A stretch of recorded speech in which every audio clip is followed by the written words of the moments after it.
Be prepared for lots of vulgar, vocal, vul, vulgarity. Yes, that is a word. All right, so yeah, it's gonna be a lot of curse words, a lot of swearing. This is how I am, bro. If you don't like it, boy, do I hate acting. So this is Lokahi from the future. Um, in this video, it's gonna be a pretty long video, so I'm gonna split it up into two parts. It's gonna be a long video, man. It's gonna be a nice, cool story, some lore on your boy Lokahi. So stick around. I'm also doing a little different way of how I edit my video, so hopefully you like it. See you in the future. Instant transmission.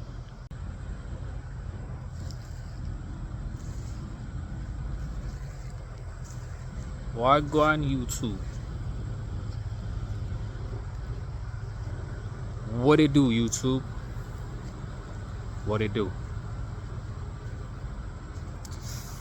I think today we're just gonna do a little story time. You know what I'm saying?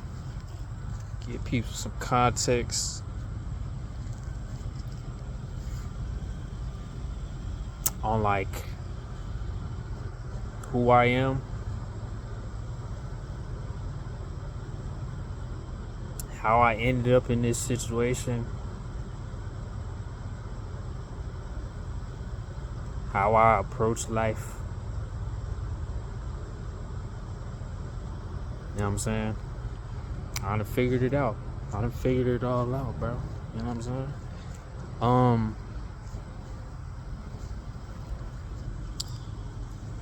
You know, following your intuition, bro, is just like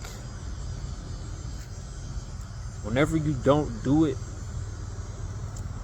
things just don't work out. It's weird, bro. I don't understand why it's like that. And when you don't follow your intuition, bro, things that you think make sense and that you think is like this is gonna work. It worked for other people. It should absolutely work for me. No, nigga, no. See, the thing people don't really realize is that like we all here to create our own life. So like ain't no blueprint to this shit. Like you create that blueprint. You know what I'm saying? And you create that blueprint with your imagination.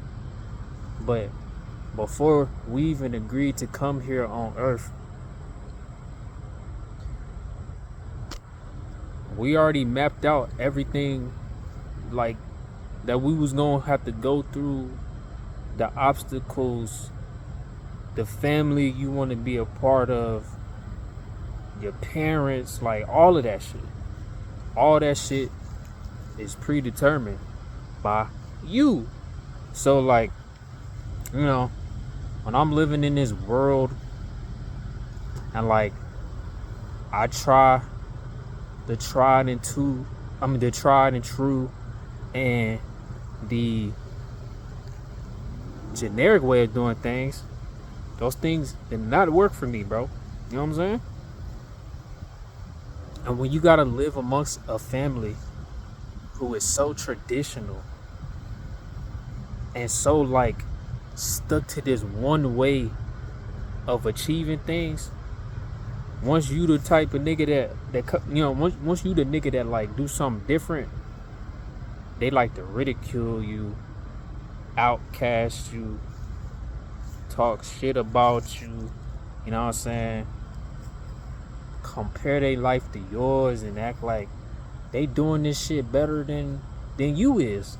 But in reality, I'm just following my intuition. You know what I'm saying? my inner compass. I'm just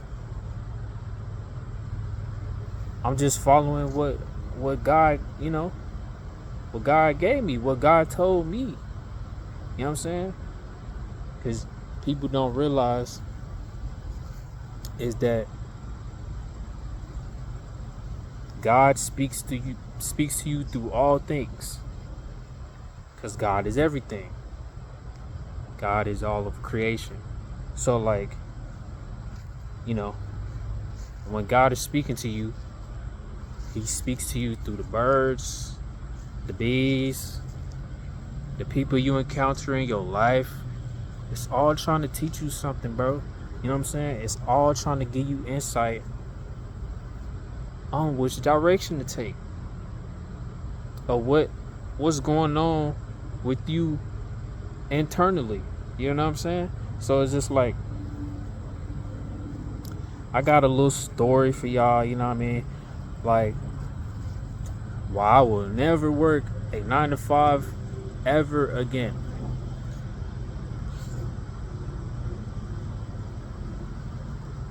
So, I'm on my YouTube journey. I feel like this is my calling. I feel like this is what I'm supposed to be doing. Every time I make a video, it feels good. It feels good. Like, I'm an artist, so I like to create stuff. I like to make stuff. You feel me? I like to be creative. This is when I'm in my element. This is when I'm the most useful. But like,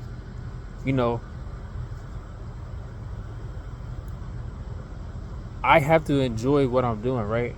So like, even though I'm creative, I know how to draw, I know how to paint. Say I'm doing that under a guise of like creating something for somebody else. You know what I mean? I don't enjoy it as much, you know what I'm saying? I like to have the freedom to do what I intuitively want to do. That's how I like to create stuff, you know what I'm saying? That's how I like to do stuff.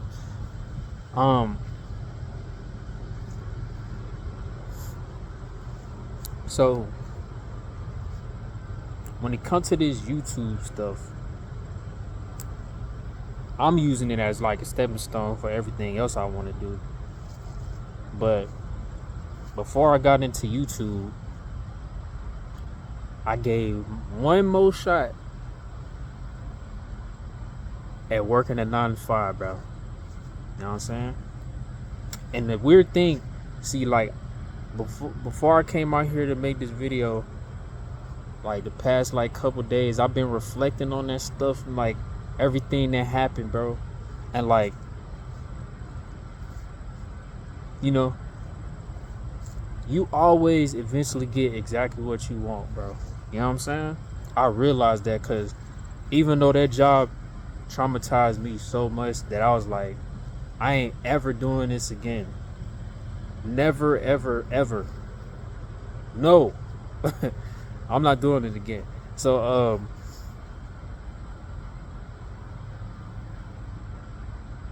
the last job I had, I worked at a factory.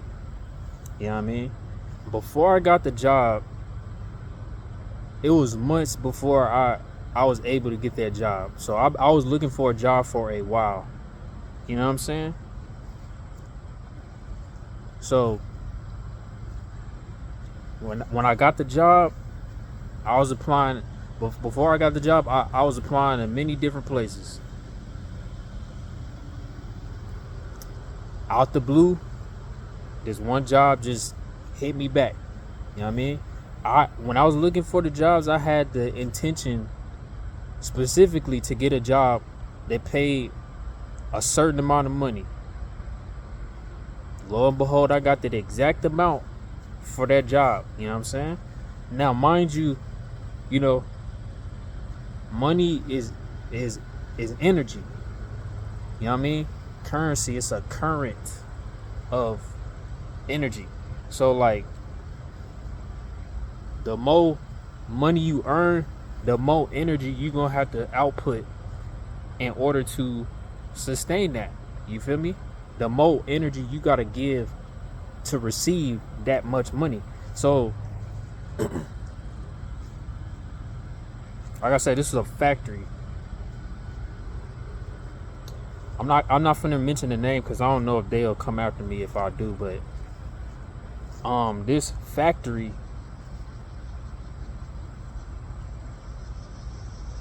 I went into this thing thinking like having high expectations, right? I thought they was gonna be very professional. I thought they was gonna be very professional. I thought they was gonna have their shit together, so I thought I had to have my shit together. You feel me? So, you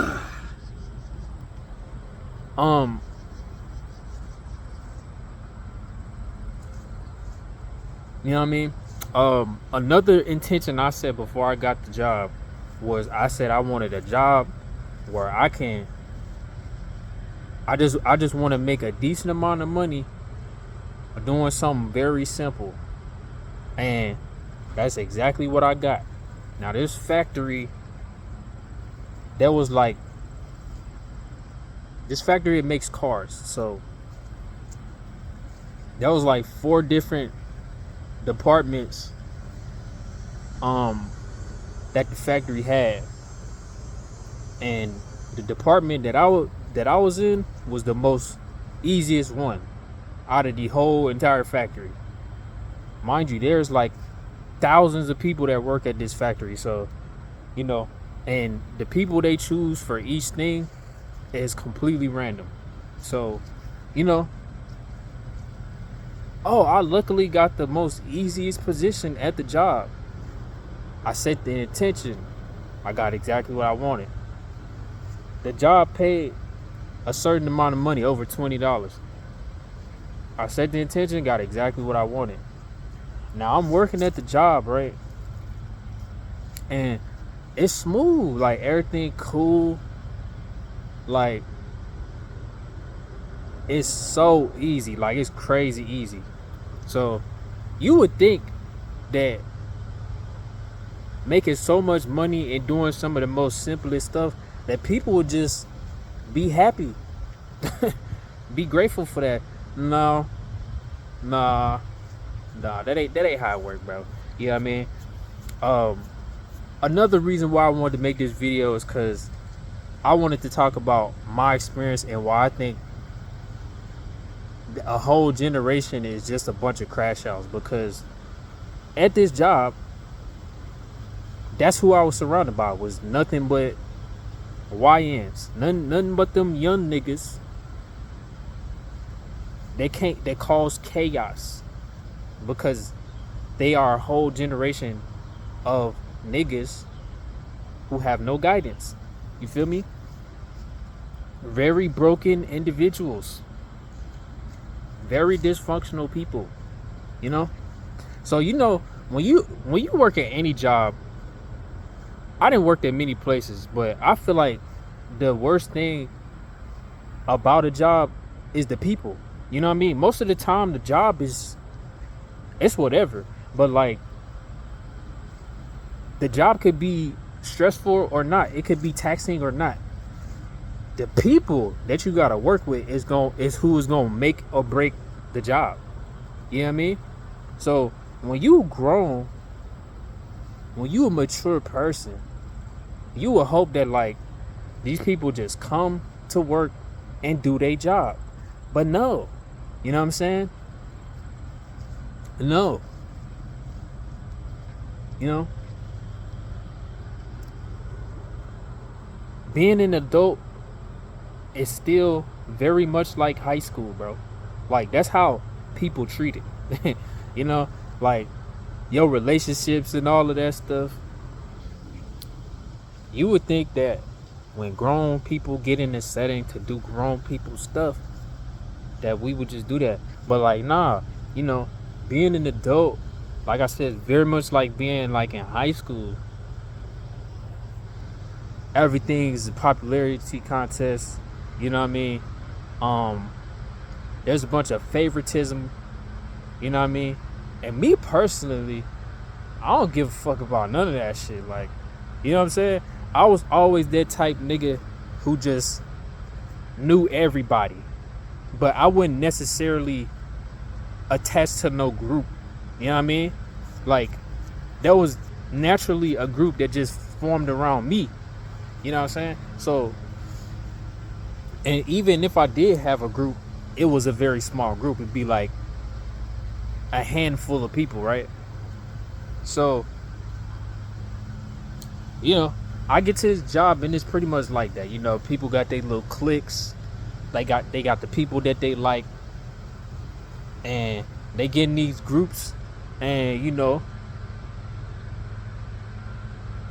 they get in these groups, and a person who hate themselves, the best way for them to entertain themselves is to fuck up or fuck with somebody else's life. You know what I'm saying? This is what hateful people do, man. So, because they have nothing else better to do or focus on. Oh, not to mention, only being entertained by degenerate stuff and degenerate behavior.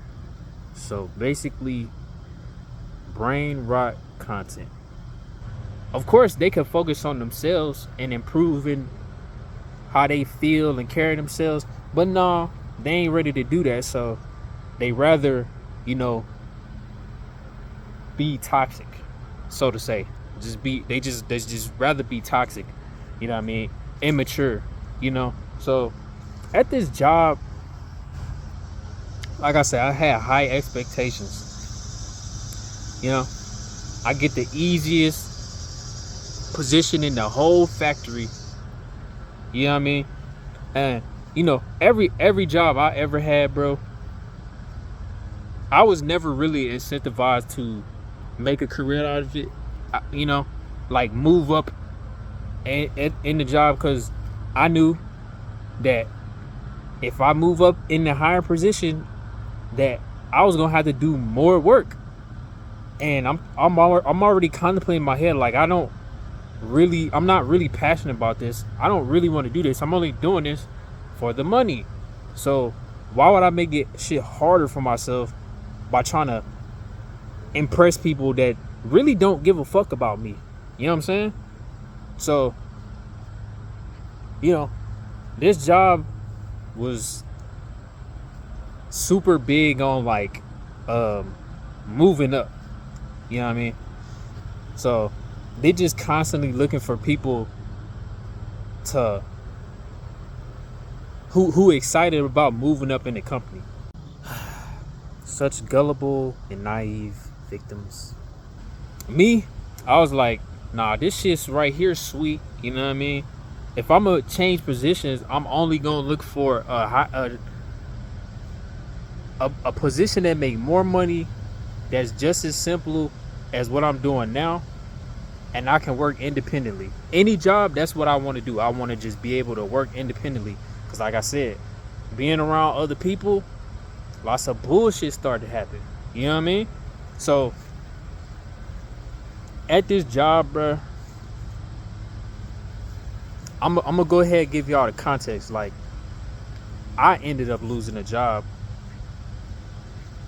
because it had a point system. And if you don't know what a point system is, a point system is like, you have a certain amount of points. Every time you late or absent, you get a point, or you might get half a point. So at this job, the point system was very low, extremely low. Mind you, the commute to the job is far as hell. So, I never worked at a job where they had a point system, so I didn't really realize how fucked up that fucking point system was. But when I later did a comparison to other jobs, I was like, oh shit, like, these niggas, this shit is not fair. Like, you know what I mean? Like, they make it low so they can just weed out people and just bring new people in. So like, working at a factory is very much like working at some fast food place. You just make more money because The hours are long as hell. That's why. Also, they're expecting to have extremely high turnover, and you're in a factory around heavy machinery, so you could die. And if I was working in any other department, the work would have been even more taxing. So, meaning, if I was in another department, say assembly, I would have quit day fucking one. They made the point system so small because they want to weed out the most the people who can't keep up, you know what I'm saying, who can't hold to their standard. And the standard that they trying to hold is very fucking high. You know what I mean? Like, you have to be extremely dedicated to keep that job, move up, and of course they gave you ways to knock off your points, but it wasn't enough. You know what I'm saying? Basically, your whole fucking life revolving around this sorry ass job. Part of the reasons why I think this job was so janky is because it was kind of like a new factory for where I'm staying at. So I don't know, but I'm working at the job for about a month or two. Everything's smooth, you know what I'm saying? Like, mind you, the hours is crazy, and and we had like swing shifts. So like for like half the month we get there early in the morning and leave in the afternoon, and then the other half we switch to night shift and we got to do the opposite. Doing that swing shift shit, bro, like that shit is rough, bro. Like, having to just switch up your sleep schedule and adjust to it while working, like very hard, like long hours, is exhausting. Like, you know what I mean? Like, working at that job, bro, helped me realize, like, oh yeah, this shit is slavery. It got to be slavery, my nigga. Like, we would get OT and have to stay way over and barely make any extra money. Like, they made OT seem like it's something great. You know what I mean? Because you get paid time and a half. You know what I mean? So like, you get paid like double what you usually get paid or something like that.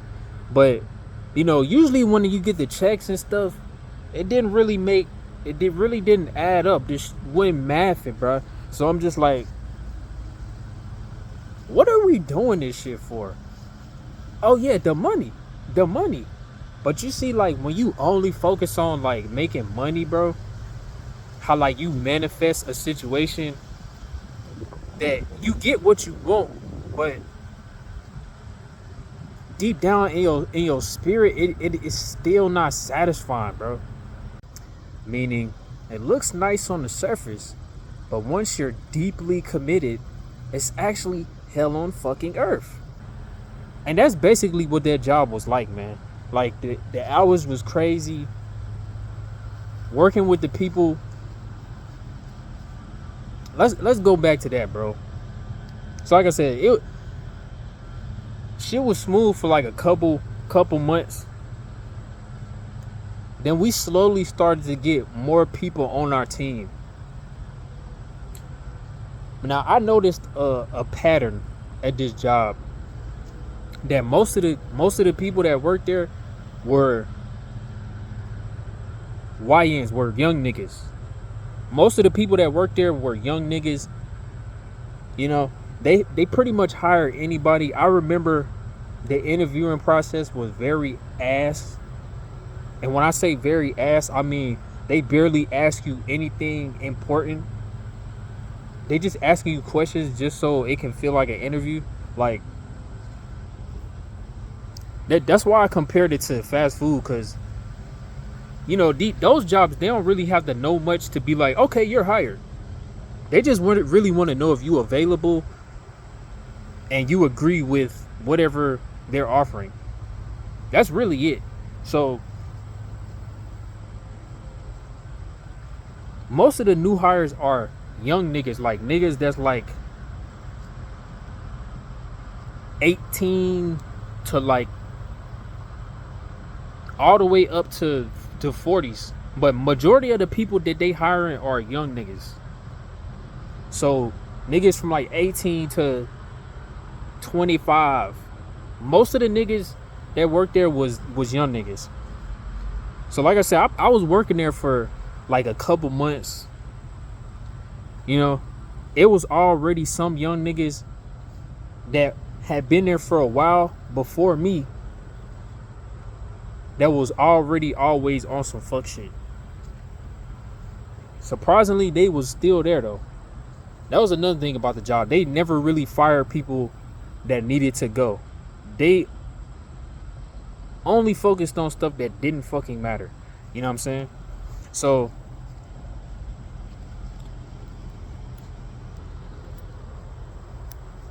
like I said, when you mess around with young niggas, bro, they bring that high school childish bullshit. They really, really on that shit. All clicked up in their groups, talking shit and gossiping and So I was working there for a couple months. Slowly they started to hire more young niggas, specifically young niggas. And these young niggas, the typical YN, the typical crash out generation YN. Like the niggas who listen to all Atlanta music, like mumble fuckery, NBA YoungBoy and shit like that. Niggas who listen to shit like that. So yeah, like the motherfuckers who got gold teeth and talk about the most materialistic and degenerate shit imaginable. Yeah, them motherfuckers right there. So they young and stuff, they have a lot in common because they listen to the same fucking shitty ass music. So like, they naturally just gravitate towards each other, So like, they create their little group, and this is also working at this job, working with these young niggas. I got to understand why the older generation was like, these niggas ain't shit. Like, I started to understand why, because I'm working with these niggas and they complain about the little stupidest shit. You know what I'm saying? They complain about the most stupidest dumb shit, only because it ain't aligning with how they want the job to be. And what they want it to be, they want it to be easy as hell, and for them to get paid a lot of money. You know what I'm saying? So if they trying to get paid doing the most least amount of effort for work,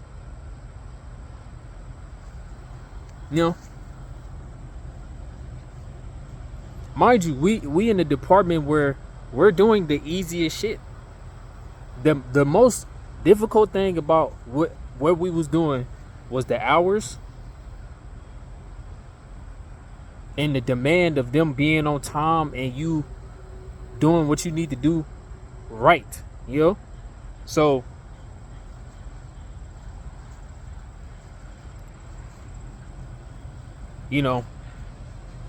as time passes by, you could tell that like everybody's starting to get tired of the job, bro. You could tell that people is starting to get tired of this shit, and like like I said, like when you doing stuff that you ain't passionate about in the form of work, you gonna get to the point where you like hate that shit. You know what I mean?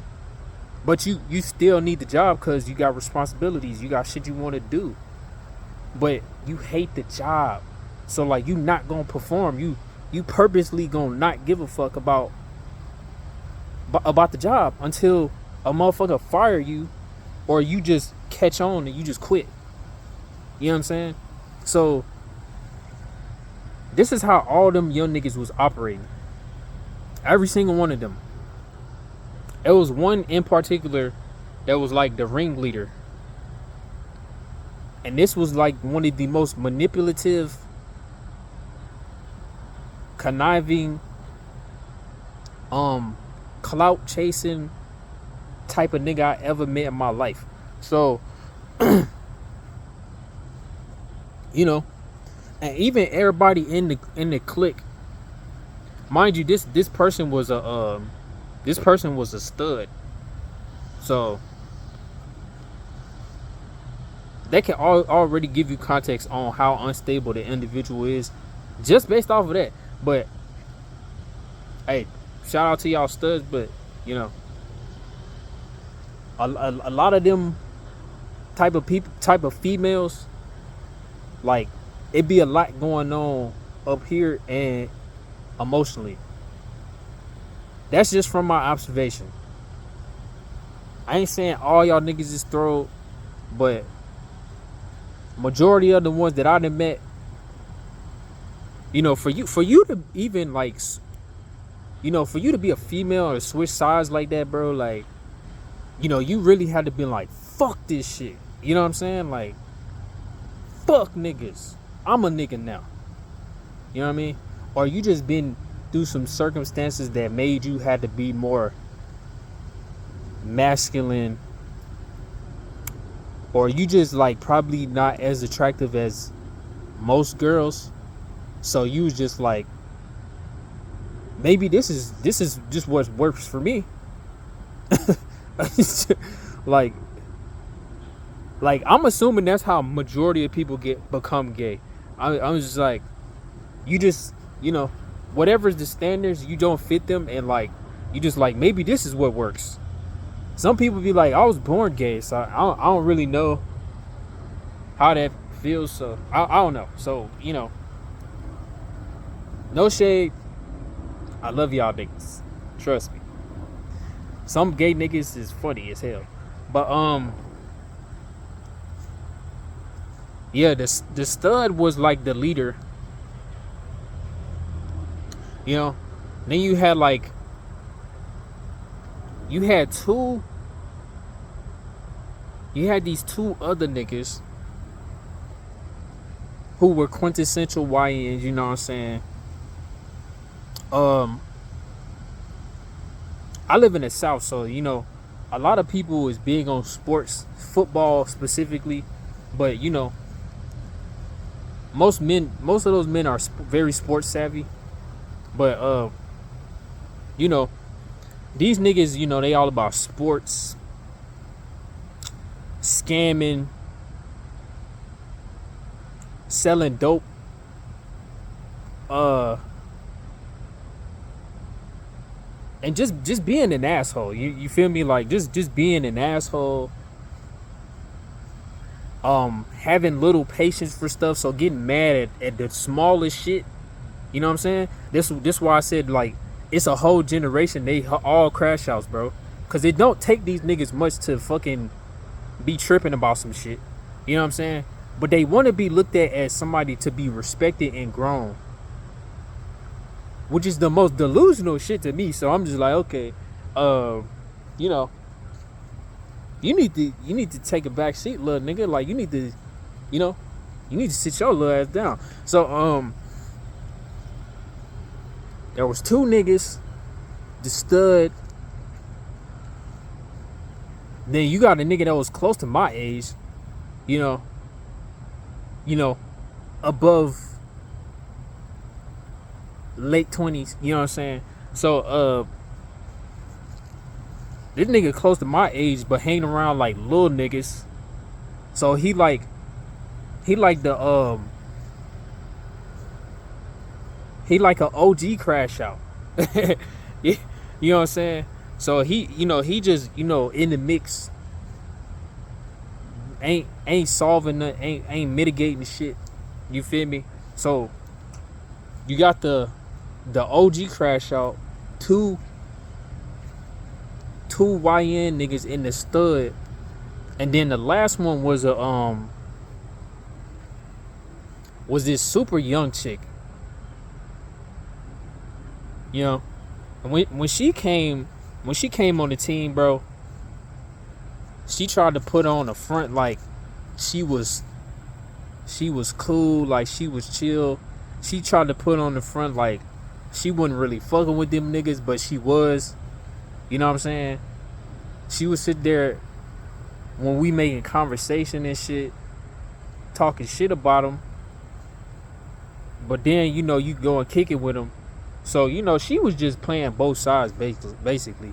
She was basically just probably whatever she talked about with everybody else, she would tell that little group. And like this group, like, mind you, before these niggas became a thing, working there was smooth. Everything was cool. But once these niggas started getting tired of the job and like they started clicking up, that's when all hell broke loose. And like they started complaining, being petty. Yeah, that's another YN trait, is being immensely, extremely fucking petty, bro. You know what I'm saying? YN niggas are so petty. So petty, bro. You know what I'm saying? So, they like the main they was like the main source of stress at that job. And it got so bad that like I wasn't able to sleep at night. You know what I'm saying? Cause like,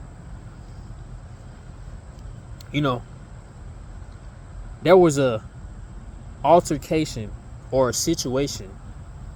When, like I said, there was this young ass chick, bro. And I'm gonna just be transparent with people. Like, I don't know about y'all, but apparently I'm a beautiful nigga. You know what I'm saying?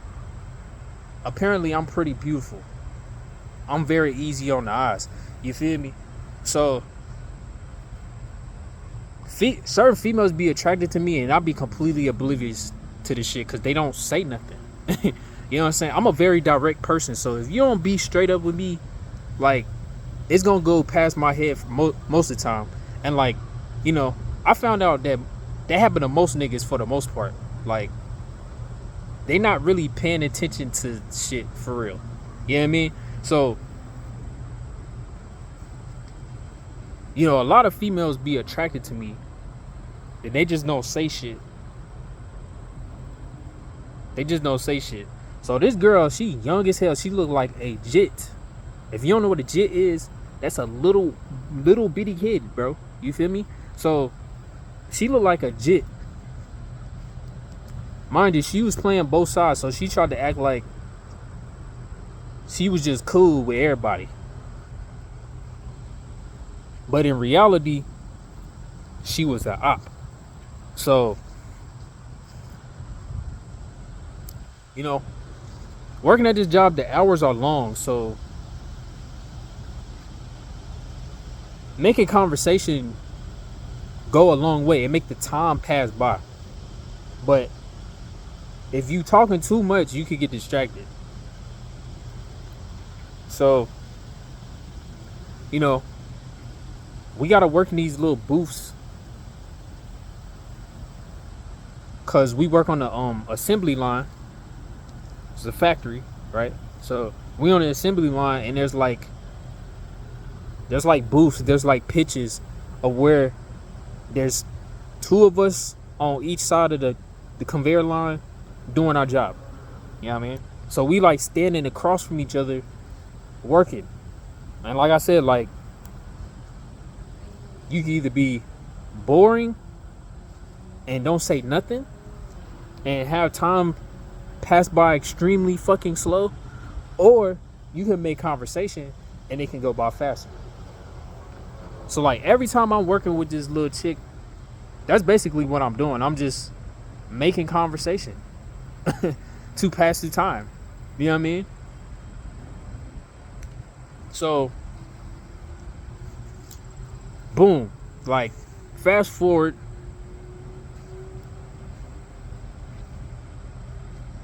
You know, the little clique of niggas, of YN niggas, is causing a whole bunch of bullshit because they feel like they being unfairly treated, being treated unfairly by the older people in our department. So, you know, we got like this little rivalry between the YNs and the mature niggas. You know what I'm saying? And the mature niggas are everybody. Ain't no cap on the age. It's just like whoever actually being mature in this situation. You feel me? So we got this little rivalry going, and it gets so bad that, like, you know, niggas is like yelling at each other and not working. Niggas is just yelling at each other and not working. It caused a whole scene. It was so bad that the boss man, the big boss man, had to come and talk to all of us together and tell us to tighten up. You know what I mean? Because at the end of the day, we all gotta work with each other, so we might as well just get along. You know what I mean? And when you mature, you know how to do that shit without being petty and toxic. So, long story short, you know what I mean? One of these motherfuckers tried to, the girl tried to accuse me of making her uncomfortable or some stupid shit, bro. Keep in mind, I was taken advantage of when I was younger. So to be accused of such things is absolutely fucking appalling, nigga. I'm actually one who is very overprotective of gets such things. So, you know, shorty super duper reaching up a fucking elephant's ass. Get a fucking life. But she tried to make it seem like I was trying to make a pass at her or something like that. And I never gave her that vibe ever. You know what I'm saying? Ever. You know what I mean? Like, to me, when I was thinking back on that shit, I was just like, oh, she just really liked me. You know what I mean? But she had a boyfriend. You know what I mean? And she basically tried to get her boyfriend, you know, try to threaten me by telling me that she's gonna get her boyfriend to do something to me. And I'm just like, do what? You know what I'm saying?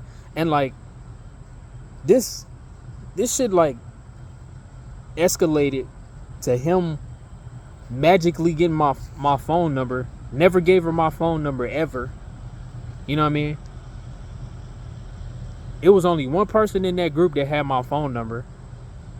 So obviously that nigga gave her my phone number. Then she had her boyfriend hit me up talking about some, hey, don't be talking to my girl, old creep ass nigga. And I'm just like, how you get my number, bro? Like, how the fuck you get my number, cuz? Like, what the fuck is you finna do? You know what I'm saying? Like, mind you, I live in the South, so everybody in a fucking 2-year-old has a gun. Who don't even need that shit. Open carry state, by the way. But I know from experience that most niggas just like the wolf and howl and don't shit ever happen. There's no reason for you to be acting any type of way towards me. You know what I mean? If anything, I'm trying to keep your girl from getting cracked by fuck niggas in that little clique. You know what I'm saying? So like, them the niggas you should be worried about. But for some reason he worried about me. The nigga who barely even talk to her unless I have to. You know what I mean? So, you know what I mean? If she not working, she's with that clique talking to all these other YN niggas who all they talk about is trying to crack a bitch. You know what I'm saying? So, you know what I mean? Like, mind you, like when this girl had first got here, all them niggas was talking about her like she was just the most beautiful thing that ever walked through the fucking door. And I'm just looking at her, I'm just like, that girl look young as hell. Like, I don't know what y'all niggas, I told them niggas that too. Like, I don't know what y'all niggas tripping off of, but she is nobody special, right? Actually, this Puerto Rican nigga working there, grown ass man, by the way, who was asking if she was 18. Like, if you don't get your dusty, nasty ass on somewhere, bro. You know what I mean? And it's crazy how like a female usually be the center around some bullshit happening, right? So like, you know, after this nigga had hit me up, cause he hit me up